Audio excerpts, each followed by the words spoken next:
Halo semuanya, perkenalkan nama saya Adeline Felicia Darmawan. Pada video kali ini saya akan menjelaskan mengenai senyawa hidrokarbon. Let's check it out.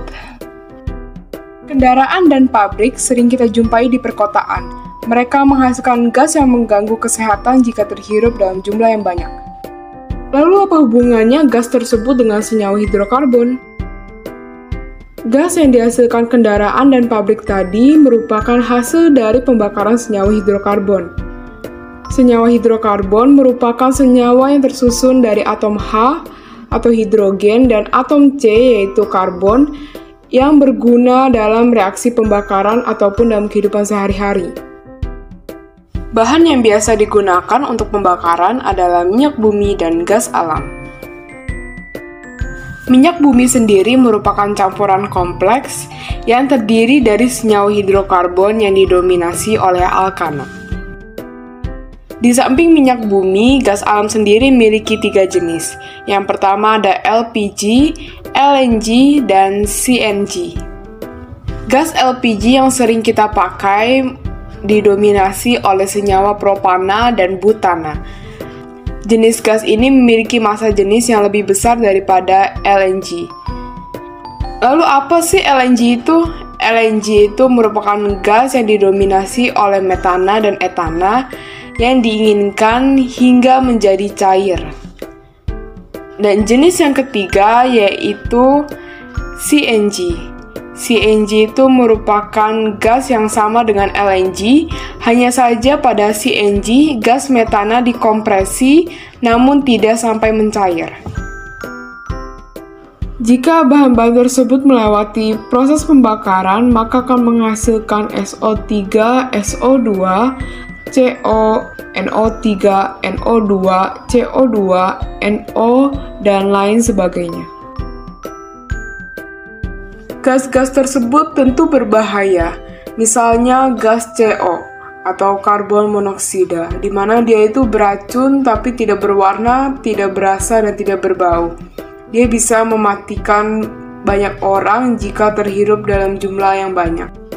Lalu ada lagi NO dan NO2, di mana campuran kedua senyawa ini ditandai dengan lambang NOx. NOx di udara secara langsung tidak beracun terhadap manusia, tapi jika bereaksi dengan bahan pencemar lainnya akan menimbulkan asbut atau asap kabut atau disebut juga smoke, yang merupakan gabungan dari smoke yaitu asap dan fog yaitu kabut. Akibat asbut ini akan berkurangnya daya pandang, iritasi pada mata, iritasi pada saluran pernafasan, dan menjadikan tanaman layu. Selanjutnya ada lagi misalnya karbon dioksida. Jika kadarnya 10-20%, maka akan membuat orang pingsan ataupun merusak sistem pernafasan. Peningkatan konsentrasi CO2 di udara ini jika melebihi harga normalnya akan mengakibatkan global warming. Global warming merupakan keadaan di mana bumi memanas akibat emisi gas rumah kaca seperti CO2 tadi, yang berguna untuk memerangkap panas dari matahari. Gas rumah kaca ini sebenarnya baik jika dalam keadaan yang normal, untuk menghangatkan bumi kita. Akan tetapi, jika jumlahnya terlalu banyak, akan berdampak buruk bagi kelangsungan makhluk hidup. Dari dampak yang telah disebutkan tersebut, seharusnya kita bisa sadar dan mengambil tindakan untuk mengurangi dampak pembakaran senyawa hidrokarbon. Pertama, kita bisa menggunakan sampah sebagai sumber energi terbarukan untuk menghasilkan listrik. Untuk pemrosesannya digunakan gasifikasi. Gasifikasi merupakan proses pembakaran yang menggunakan oksigen terbatas, di mana bahan baku atau feedstock akan dioksidasi dengan kondisi terbatas oksigen, sehingga terjadi pembakaran tidak sempurna. Hasil dari pembakaran tersebut berupa sisa padatan seperti abu, slag, heavy metal, dan lain-lain. Dan juga dihasilkan pula flue gas atau yang disebut dengan synthetic gas atau syngas. Syngas merupakan kumpulan gas hasil pembakaran yang didominasi oleh karbon dioksida CO2, karbon monoksida atau CO, metana CH4, dan juga hidrogen atau H2. Gas yang diperoleh dapat digunakan sebagai pemanas ruangan atau pembangkit listrik.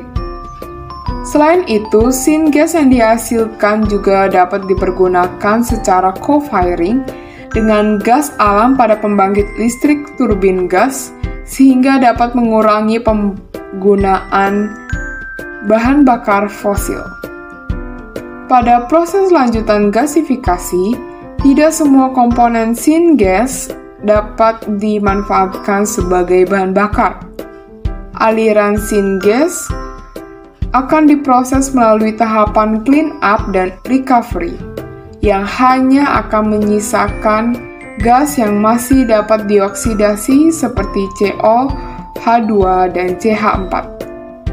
Tahapan clean up diperlukan pada proses gasifikasi agar syngas yang diproduksi beremisi NOx, SOx, dan CO yang rendah. Tidak hanya menggunakan sampah sebagai bahan bakar pembangkit listrik, kita juga bisa menggunakan bioetanol sebagai pengganti bensin.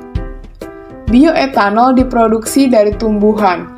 Ia dapat digunakan sebagai bahan bakar kendaraan, baik murni maupun dicampur dengan bensin atau gasohol. Berikut gambar alat untuk produksi bioetanol. Bioetanol sendiri ada 4 tahap untuk pembuatannya. Pertama, ada tahapan hidrolisis. Proses hidrolisis pati menjadi glukosa. Pada langkah ini, pati atau karbohidrat dihancurkan oleh enzim atau asam mineral menjadi karbohidrat yang lebih sederhana. Jika bahan baku yang digunakan buah-buahan mengandung gula, tidak perlu dilakukan hidrolisis. Yang kedua adalah tahapan fermentasi. Proses fermentasi atau konversi gula menjadi etanol dan CO2. Jumlah dan kadar bioetanol yang dihasilkan sangat tergantung pada proses ini. Oleh karena itu, proses ini harus dikontrol sehingga dapat dihasilkan bioetanol dalam jumlah banyak dan berkadar tinggi. Yang ketiga yaitu tahapan distilasi. Tahapan distilasi untuk memisahkan bioetanol dari air sehingga diperoleh bioetanol dengan kadar 95-96%. Karena titik didih air berbeda dengan bioetanol, maka kedua komponen tersebut dapat dipisahkan melalui teknik distilasi.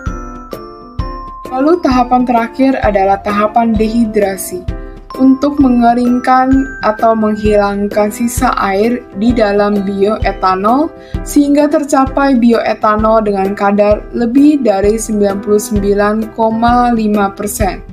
Fuel Grade Ethanol atau FGE. Selain bioetanol, kita juga bisa menggunakan biodiesel sebagai pengganti solar. Bahan bakar biodiesel berasal dari minyak tumbuhan atau hewan yang direaksikan dengan metanol melalui proses transesterifikasi sehingga diperoleh minyak metil ester atau ME yang disebut biodiesel. Biodiesel bisa langsung digunakan tanpa perlu modifikasi mesin. Biodiesel yang dicampur dengan solar menghasilkan campuran biodiesel dengan oktan yang lebih tinggi. Jika bahan-bahan yang dijelaskan tersebut terdengar sulit didapatkan atau dibuat sebagai energi terbarukan, maka kita bisa mengurangi dampak dari pembakaran senyawa hidrokarbon dengan cara menggunakan sepeda atau berjalan kaki jika jarak ke tempat tujuan dekat. Jika tidak memungkinkan untuk berjalan kaki atau menggunakan sepeda, kita bisa menggunakan kendaraan umum untuk mengurangi emisi gas pembakaran senyawa hidrokarbon. Lalu yang kedua, Kita bisa menghemat listrik dengan mematikan alat elektronik jika tidak diperlukan atau setelah selesai dipakai. Alasannya, pembangkit listrik tenaga bahan bakar fosil adalah pembangkit listrik yang membakar bahan bakar fosil seperti batu bara, gas alam, atau minyak bumi untuk memproduksi listrik, sehingga pastinya menghasilkan emisi yang berbahaya. Hal lainnya yang bisa dilakukan adalah perawatan mesin untuk kendaraan yang biasa digunakan secara tepat. Hal itu bisa membantunya tetap berjalan secara efisien. Inflasi ban yang tepat membantu kendaraan berjalan dengan lancar, mengurangi penggunaan atau pembakaran bahan bakar, terutama bahan bakar fosil seperti minyak bumi. Hal terakhir yang bisa dilakukan siapa saja yaitu menanam pohon. Dengan menanam pohon, emisi gas pembakaran seperti CO2 bisa berkurang.